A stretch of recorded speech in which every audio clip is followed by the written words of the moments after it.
और सूरज देव को भी प्रणाम। जब मैं आया तो निकले नहीं थे, अभी पूरा निकल के आया।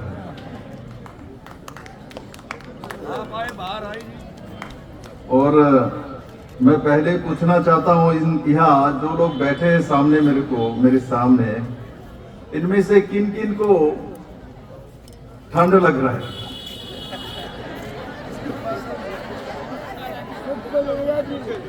देखो, चादर तो डाल के रखा है किंतु ठंड नहीं लग रहा है, कारण कि मोदी जी का गारंटी वाला बैन सामने है।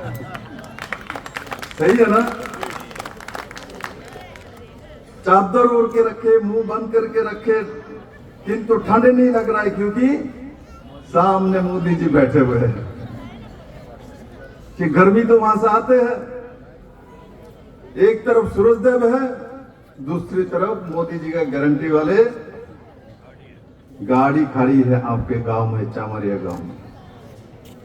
आप लोग भाग्यवान हैं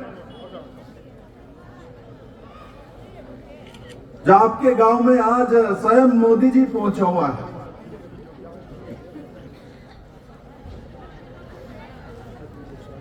मेरे मित्रों,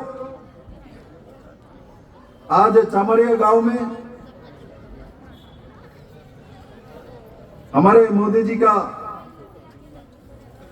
जो विकसित यात्रा है उसका गारंटी वाले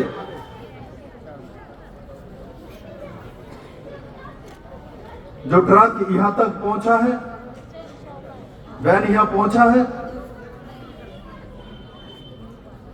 और इस कार्यक्रम में मुझे बार बार बताया जा रहा था चार के आसपास से, बोले ये छोटा सा गांव है, छोटा सा गांव है। मैं इन सभी को कहना चाहता हूं, मुझे बैठते हुए ताज्जुब लग रहा था, छोटा सा गांव, आज इतने सारे महिला, इतने सारे लोग ये उपस्थित हो गए। गांव में लोग है क्या नहीं मुझे मालूम नहीं है। आप सब लोग यही आ गए। मैं मोदी जी को संदेश जरूर दूंगा।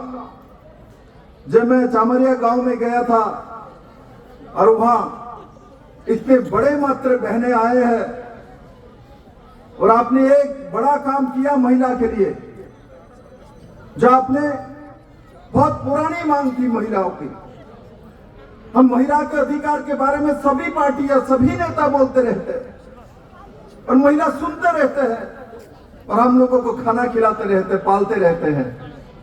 किंतु मोदी जी ने जो कहा 33% महिला के लिए आरक्षण ला के दिखा दिया। आज बड़े मात्रा में यह महिला प्रमाणित करता है जब आप मोदी जी को समझते हैं, विश्वास करते हैं, और उसी का जो रूप मेरे सामने है। मेरे मित्रों, इस कार्यक्रम में मेरे साथ आप लोगों का यशस्वी सांसद अरविंद शर्मा जी, हमारे पूर्व मंत्री मनीष ग्रोवर जी। आप सुबह में आते समय मेरे कार में मनीष जी भी बैठे हुए थे, सांसद जी भी बैठे हुए, अध्यक्ष जी भी, ढाका जी भी बैठे हुए। तो मुझे एक रास्ते से लाया गया है। बोले ये तो पुराना शहर है, इसमें पहले रेलवे क्रॉसिंग के कारण से आपने 2 मिनट में जितना फाइबर के माध्यम से क्रॉसिंग किया है उसमें आधे घंटे समय लगता था। और केंद्र सरकार से पैसा लाके मनीष ग्रोवर जी ने रोहतक को उपहार दिया। इसका सिर्फ रोहतक शहर को नहीं मिला, गांव वाले भी जहां के वहां परेशान होते थे, क्योंकि गांव वाले भी शहर को जाना पड़ता है, तो उनको भी वहां झेलना पड़ता था। आज उसका अवसान, उसका समाधान भारतीय जनता पार्टी के मनोहर लाल के खट्टर के सरकार आने के बाद हुआ, इससे पहले नहीं हुआ। जो रोहतक में बैठे हुए सीएम बने थे, इन्होंने नहीं किया। अभी तो उनके पार्टी ने घोषित कर दिया। आपको सुनने के बाद शर्म आएगी। इस देश के नेता है लोग, राम के नाम लेना नहीं चाहता है, सीता लक्ष्मण के नाम लेना नहीं चाहता है। उन्होंने घोषित कर दिया 22 तारीख को, जब अयोध्या में राम जी का जो मंदिर है उसका शुरुआत माननीय प्रधानमंत्री जी करेंगे, तो कांग्रेस इसका बॉयकॉट किया है। इससे शर्मसार कोई कहीं नहीं हो नहीं सकता मेरे मित्रों। वो अपने देवताओं को स्वीकार कर रहे हैं, अपने वोट बैंक पॉलिटिक्स के लिए देश को पहले इन लोगों ने बेचा, और आज इनका हालत यह है। रामलला का जो मंदिर है उसका पूजन माननीय प्रधानमंत्री जाके शुरुआत करेंगे, तो उस दिन कांग्रेस बोलता है हम तो उस दिन रामलला के दर्शन के लिए भी नहीं जाएंगे। आप सोचो इनका दुर्दशा कहां तक होगी, ये भारत की जनता देख रहा है। और 2024 के लोकसभा इलेक्शन में और हरियाणा का विधानसभा इलेक्शन में मैं मानता हूं चामरिया गांव के महिला उनको सबक सिखाएगा जरूर।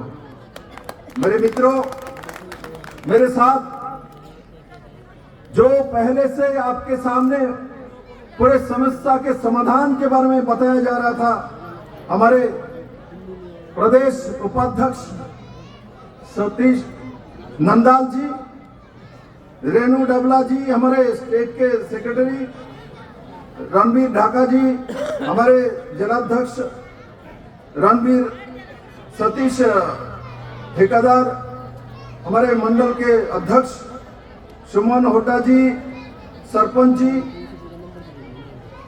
प्रशांत रांगी जी डिस्ट्रिक्ट कोऑर्डिनेटर विकसित भारत यात्रा का, श्री भाईवीर आर्या एसडीएम रोहतक, श्री राजाराम सरपंच और मंच पर उपस्थित सभी साथियों, और मेरे सबसे प्रिय मेरे सामने जो माताएं बहनें बुजुर्गजन मीडिया के मित्रों, और मेरे सामने स्कूल के जो बच्चियां हैं, मैं यहाँ बैठा हुआ था तो मुझे देख रहा था इन्हें तो माला पहन के आया है, ये तो हम लोग पहनते हैं।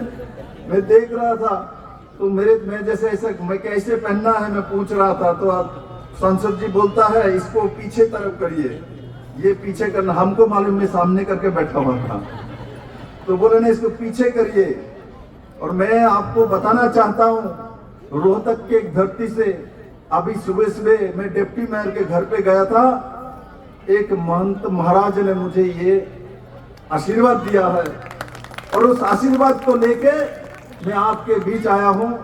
और मेरे छोटे छोटे बच्चे यहाँ बैठे हैं, बैठ के देख रहे हैं, माला तो हम नहीं पहने, सर ने माला पहन के बैठे हुए हैं। हम आशीर्वाद लेकर आए हैं, हम आप लोगों के लिए भी दुआ करते हैं, और महाराज जी से प्रार्थना करता हूं मेरे सब बच्चियां नंबर 1 बने। मेरे मित्रों, क्योंकि सब हम लोग राजनीति में हैं, हम लोग राजनीति कोई भाषण दे रहे कुछ बोल रहे अच्छा लगता है, सबसे कठिन किसी को लगता है तो इन बच्चियों को लगता है कि इनको ये सब इतने कम एज में अच्छा नहीं लगने वाला है। किंतु मैं एक बात पूछूंगा आपको मोदी जी अच्छा लगता है? जिन जिन को अच्छा लगता है जरा हाथ उठाओ। सबको मोदी अच्छा लगता है। मीडिया वाले इनका फोटो उठाओ। ये सब लोग वोटर नहीं है। यहाँ कौन कौन वोटर है? कोई वोटर है? एक भी नहीं है। जो वोटर है वो भी मोदी को चाहते हैं, जो वोटर नहीं है वो भी मोदी जी के लिए रिजर्व है। कांग्रेसियों देख लो, ये भारतीय जनता पार्टी की ताकत है। हम जात पात का राजनीति नहीं करते, हम महिला के सशक्तिकरण के राजनीति करते हैं। हम युवाओं को रोजगार देने का राजनीति करते हैं। हम किसानों को सशक्त करने का राजनीति करते हैं। हम गरीबों को सबल बनाने का राजनीति करते हैं। उसका नाम नरेंद्र भाई मोदी है मेरे मित्रों। इसलिए कांग्रेस एक जमाने से एक धारावार से राजनीति करता है। इसके पीछे उसको लगा दो, इस जाति के पीछे उसको लगा दो और मिडिल में निकल जाओ। भारतीय जनता पार्टी नरेंद्र भाई मोदी वो राजनीति नहीं करता है। मोदी तो विकास का राजनीति करता है, सबका साथ सबका विकास का राजनीति करता है, सबको सहयोग करने का राजनीति करता है, देश को आगे लेके जाने वाला राजनीति करता है, देश के जनताओं को सम्मान दिलाने का राजनीति करता है, देश के जनताओं को अनाज दिलाने का काम करता है, देश को छात्र छात्राओं को स्कूल कॉलेज यूनिवर्सिटी देने का काम करता है, साइंटिस्ट को चांद में दक्षिण प्रांत में भेजने का काम करता है। किसान के खेतियों में कौन सा दीदी भेज रहा है आजकल मालूम है? ड्रोन दीदी। कभी किसी ने सोचा नहीं, लोग देखते थे सोचते थे सिर्फ साइंटिस्ट और बाकी टेक्नोलॉजी जो जानता है वही ड्रोन उड़ा सकता है, ड्रोन से काम कर सकता है। मैं माननीय प्रधानमंत्री जी को एक किसान भूमि से धन्यवाद देना चाहता हूं। आपने जो किसी ने कल्पना नहीं की 15,000 महिला को ट्रेनिंग देके ड्रोन चलाने की व्यवस्था हमारे गांव के बेटियों को गांव के मां को बंदोबस्त करने का काम नरेंद्र भाई मोदी ने किया मेरे मित्रों।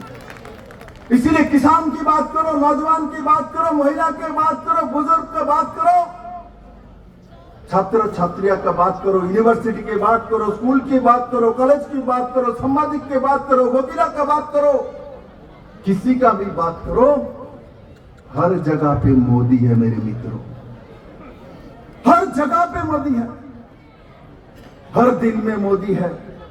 मैं तो ये भी कहता हूं एक कांग्रेस वाले अभी भी समय है, किंतु ये भी बात सच्चाई है, जो मोदी को प्यार करता है प्यार भी दिल से होता है, जो नफरत करता है वो भी दिल से ही नफरत करता है। मतलब जो लोग मोदी को अभी भी नफरत करता है उसके दिल में भी मोदी ही है मेरे मित्रों। इसलिए मोदी के बिना किसका कोई उपाय नहीं है, सोच भी नहीं सकता। सिर्फ भारत नहीं है, आज दुनिया मोदी जी का लोहा मानता है। हम गर्व करता है क्योंकि उस देश में मेरा भी जन्म हुआ है, जिस देश में गांधी का जन्म हुआ, सरदार वल्लभ भाई पटेल का जन्म हुआ और हमारे प्रधानमंत्री नरेंद्र भाई मोदी जी का जन्म हुआ। और दुनिया के सामने हम सीना तान करके जब नरेंद्र भाई मोदी 2014 में आया था, 56 इंच चीना के बारे में जब बात हुई थी तो कांग्रेस धज्जे हो रहा था।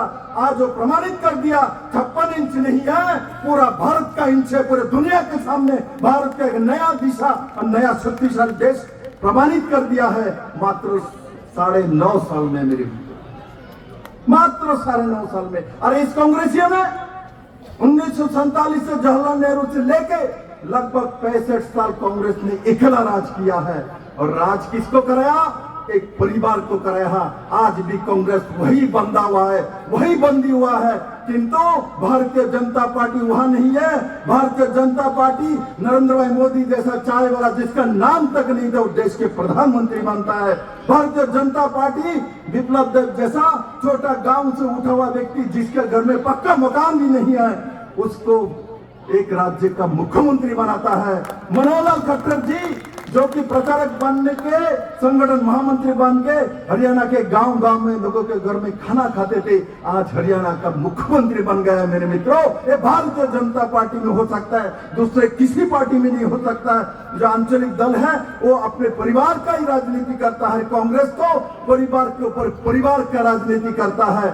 और मेरे मित्रों, जो लोग बोलता है जब सत्ता में आएंगे हमारा एमएलए बनेगा, हमारा एमपी बनेगा, मैं इनको कहना चाहता हूं किस कारण से बनेगा, क्यों बनेगा, क्यों आपको वोट देगा? अभी सांसद जी बोल रहा था, यहाँ के पूर्व मुख्यमंत्री बोलता है मुझे सत्ता में बैठाओ और मैं पर्ची और खर्ची का व्यवस्था करूंगा, माने आपके बेटे से नौकरी दिलाने के समय पैसा लेगा। आप देख सकते हो इनका सोच कितने घटिया सोच। मैं तो तिरस्कार करता हूं ऐसी सोच रखने वाला राजनीति में, इनको तो राजनीति में नहीं, इनको तो पाकिस्तान बॉर्डर में भेज देना चाहिए मेरे मित्रों। इनको सीधा करना चाहिए वहां भेज के, क्योंकि अभी भी सुधरे नहीं, क्योंकि अभी भी मन पालता है मुझे सत्ता में बैठाएगा तो मुझे पैसा चाहिए, पैसे से नौकरी दूंगा। अरे गरीब का, किसान का बेटा एक बार पढ़ाई करेगा पैसे देके, वो पढ़ाई के बाद नौकरी के लिए भी तुम 20 और 25 लाख लोगे और वो डिक्लेयर करके जनता के सामने बोल रहे हो विनाश काल में विपरीत बुद्धि होता है। वही इनका हुआ क्या है मेरे मित्रों, क्योंकि इनका खत्म करने का समय हो गया है।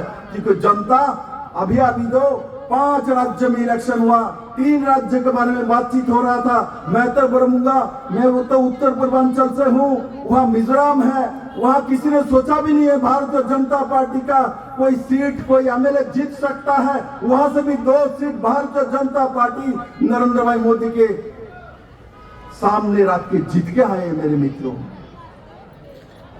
हमारे तेलंगाना में भाजपा का कुछ नहीं है, बहुत ज्यादा। वहां से हमारा 9 विधायक जीत के आए हैं और 3 राज्य में, छत्तीसगढ़ के बारे में तो सब लोग बोलते थे असंभव है, वहां तो प्रचंड बहुमत के साथ कांग्रेस आ रहा है। वहां कांग्रेस के सब कुछ खत्म हो चुका है मेरे मित्रों। देश की जनता जानते हैं इनके पास कौन व्यक्ति होना चाहिए मेरे मित्रों। ये सब करके कांग्रेस पूरे जीवन काल में देश के जनता को विभ्रांत करके राजनीति किया है, किंतु कांग्रेस भूल गया है, बाकी सब पार्टी भूल गया है। वो भी एक जमाना था, आज भी एक जमाना है। उस समय इलेक्ट्रॉनिक्स मीडिया नहीं थे, उस समय इंटरनेट नहीं थे, उस समय यूट्यूब नहीं थे, उस समय ट्विटर नहीं थे। आज मैं यहाँ बैठता हूँ, भाषण देता हूँ तो ऑनलाइन पूरे दुनिया में, अमेरिका में बैठे हो कोई व्यक्ति देख सकता है। इसलिए उस समय विभ्रांत करके भारत के जनताओं के सामने राजनीति किया था। आज मोदी के जमाने में नहीं कर सकते, क्योंकि मोदी ने डिजिटाइजेशन कर दिया है, ऑनलाइन पेमेंट का व्यवस्था कर दिया है, इंटरनेट का व्यवस्था कर दिया है, हर घर में मोबाइल का बंदोबस्त कर दिया है। ये और कांग्रेसियों का सपना पूरा नहीं हो सकता मेरे मित्रों, क्योंकि ये इंटरनेट और सोशल मीडिया ही उनको विनाश कर देगा। और इसी कारण से विनाश काले विपरीत बुद्धि बोलता है, सत्ता में आऊंगा तो पैसा देके नौकरी दूंगा। इससे शर्मनाक कोई शब्द नहीं हो सकता मेरे मित्रों। इसलिए मैं कहता हूं, नवमाननीय प्रधानमंत्री के नेतृत्व में जो विकास के काम किया गया है, व्यक्तिगत रूप से भी किया है, देश हित में भी किया गया है, सोसाइटी के हित में भी किया है, इसके बारे में विस्तारित बात हुआ है। मैं इसके बारे में दोबारा नहीं जाऊंगा। और मैं जानता हूं मेरे सामने जो बहनें लोग बैठा है, बुजुर्ग जन बैठे हैं, ये सब लोग जानता है मोदी ने क्या क्या दिया है। जानते हैं ना मोदी ने क्या क्या देता है? आप लोगों को जानकारी है? किस किस को जानकारी है? जरा हाथ उठाओ जिसको जानकारी है मोदी ये देता है। कोई भी एक जानकारी है? हाथ उठाइए, हाथ उठाइए। जानकारी है? पीछे वालों को जानकारी नहीं है? मैं बताओ, मैं बताओ। मैं एक चीज पूछना चाहता हूं, आप लोग सब चुप करिए, मैं बताता हूं एक चीज। इस देश में मैंने 10th पास किया, 12th पास किया, उसके बाद आपके सर्टिफिकेट अटेस्टेड करने के लिए gazetted officer, first class officer के पास जाना पड़ता था। 2-3 घंटे बैठना पड़ता था। इनके अटेस्टेड के बिना आपको कहीं भी नौकरी चाकरी नहीं मिलने वाला है। आपने विद्वान व्यक्ति है, सब कुछ कर लिया, किंतु आपके सर्टिफिकेट कोई फर्स्ट क्लास ऑफिसर ही अटेस्टेड करके बोलेगा ये तो इंटरमीडिएट पास किया हुआ है, इसको तो इतना मार्क्स मिला हुआ है। मालूम है आपको ये नीति किसने चालू किया था? ये ब्रिटिश ने, इंग्रेज ने चालू किया था, क्योंकि इंग्रेज के सिग्नेचर के बिना आपके पढ़ाई लिखाई की अभी कोई वैल्यू नहीं है। वो स्वाधीन देश होने के बाद भी 65 साल तक वही चलता रहा कि वो कांग्रेस इंग्रेज का बाप बना हुआ बैठा हुआ था। नरेंद्र मोदी जी ने बोला किसी का अटेस्टेड करने का कोई जरूरत नहीं, अपना सिग्नेचर खुद करो और अपना नौकरी खुद लो, अपना पढ़ाई खुद करो और अपना प्रतिष्ठा खुद लो। ये किसने किया? मोदी जी ने किया मेरे मित्रों। जब काम हो जाता है हम भूल जाते हैं, नहीं तो गांव से सर्टिफिकेट लेके, फोटोकॉपी लेके निकलना पड़ता था। रोहतक के किसी ऑफिसर के पास जाऊंगा, सुबह से शाम तक बैठा हुआ रहता, एसडीएम कब आएगा, कब सिग्नेचर करेगा, कब मेरे बेटे को एडमिशन कराऊंगा, आज ये सब समाप्त माननीय प्रधानमंत्री नरेंद्र भाई मोदी जी ने बोला किया है मेरे मित्रों। इसलिए मैं ज्यादा समय ना लेते हुए आप सभी को एक ही अपील करूंगा, जिन जिनको मोदी जी के स्कीम के लाभ मिला उनको तो मिला ही है, जिनको नहीं मिली है इस वैन के सामने आपको मिलने वाला है। सरकार आपके द्वार में आया है। सब लोग बोलता था सरकार तो जनता का है, सरकार तो किसानों का है, मोदी जी ने दिखाया सरकार असलियत में गांव वालों का है, सरकार जनता के सरकार महिला को उसी दिशा में काम करके हमारे सामने मोदी जी ने मोदी वैन भेज के आपने गारंटी दे दिया। और मोदी जी के गारंटी पे विश्वास किस किस का, जरा हाथ उठाओ। मोदी जी के गारंटी पर किस किस को विश्वास है? बहुत लोगों को विश्वास नहीं है। पाकिस्तान में विश्वास है क्या? जिन जिन का मोदी जी के गारंटी पर विश्वास है हाथ उठाओ जरा ऊपर। सबको विश्वास है। मेरे कांग्रेसियों देख लो, इस जनता को मोदी पे विश्वास है, आपके ऊपर भरोसा नहीं है। सबको बहुत बहुत धन्यवाद। जय हिंद। बहुत